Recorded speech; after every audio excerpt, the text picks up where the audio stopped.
बहुत पुरानी बात है। एक ढोलक बजाने वाला अपनी पत्नी और अपने बेटे के साथ एक छोटे से गांव में रहता था। वह ढोलक बजाने में बहुत ही कुशल था। जब भी वह किसी विवाह, त्योहार या मेले में ढोलक बजाने जाता तो अपने पुत्र को हमेशा अपने साथ ले जाता था। धीरे धीरे उसका पुत्र भी ढोलक बजाने में कुशल हो गया और अपने पिता के साथ ढोलक बजाने लगा। एक दिन पास के शहर के एक यात्री ने उनका ढोलक सुना तो उसे बहुत पसंद आया। वह प्रसन्न होकर उनके पास जाकर बोला, हर साल मेरे शहर में मेला लगता है, तुम दोनों उसमें आओ और ढोलक बजाओ। ढोलक बजाने वाला और उसका बेटा अगले ही दिन उस शहर के लिए निकल पड़े, क्योंकि वहां मेला लगा हुआ था और मेले में उन्हें ढोलक बजाना था। दोपहर को वे लोग मेले में पहुंच गए। मेले में काफी भीड़ थी।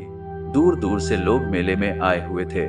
मेले के बीच में जाकर पिता और उसके पुत्र ने ढोलक बजाना शुरू किया। ढोलक की आवाज लोगों को बहुत अच्छी लगने लगी और देखते ही देखते उनके आसपास लोग उनके चारों ओर जमा हो गए। कुछ तालियां बजाने लगे तो कुछ मोहित होकर नाचने लगे। उन्होंने नीचे एक सफेद चादर बिछा रखी थी, जिसमें लोगों ने जी खोलकर पैसे डाल दिए। शाम तक काफी पैसे इकट्ठा हो गए। शाम होने पर इतने सारे पैसे पाकर पिता और पुत्र बहुत खुश हुए। ये अच्छी खबर ढोलकिया अपनी पत्नी को देने के लिए जल्दी घर पहुंचना चाहता था। अंधेरा होना शुरू हो रहा था। घर का रास्ता जंगल से होकर गुजरता था।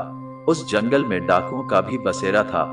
पिता ने अपने पुत्र से कहा, चुपचाप बिना आवाज किए जंगल से निकल चलें, यहाँ डाकुओं का बसेरा है।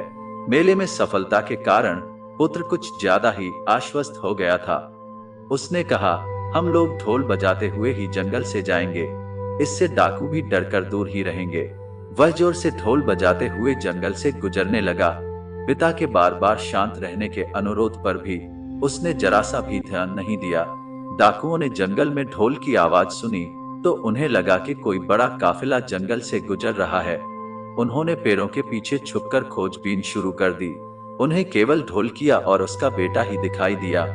पल भर की भी देर किए बिना डाकुओं ने पिता और पुत्र को पकड़कर उनका सारा धन उनसे लूट लिया। ढोलकिया और उसका बेटा अपना सब कुछ खो चुके थे और खाली हाथ घर जाने को मजबूर थे। यही कारण है कि जीवन में अति आत्मविश्वासी मत बनो और सदा समय और परिस्थिति देखकर कार्य करना चाहिए। आत्मविश्वास अच्छा है, लेकिन अति आत्मविश्वास खराब है। जब कोई व्यक्ति अति आत्मविश्वासी हो जाता है तो वह ऐसे बड़े जोखिम भी उठा लेता है जिनसे वो सफलतापूर्वक निपटने की क्षमता नहीं रखता। अति आत्मविश्वास के साथ स्पष्ट समस्या यह है कि ये हमें परेशानी में डाल सकता है। जैसे वह लड़का अपने अति आत्मविश्वास के कारण मुसीबत में पड़ गया। हमेशा खुश रहें और मुस्कुराते रहें। देखने के लिए धन्यवाद।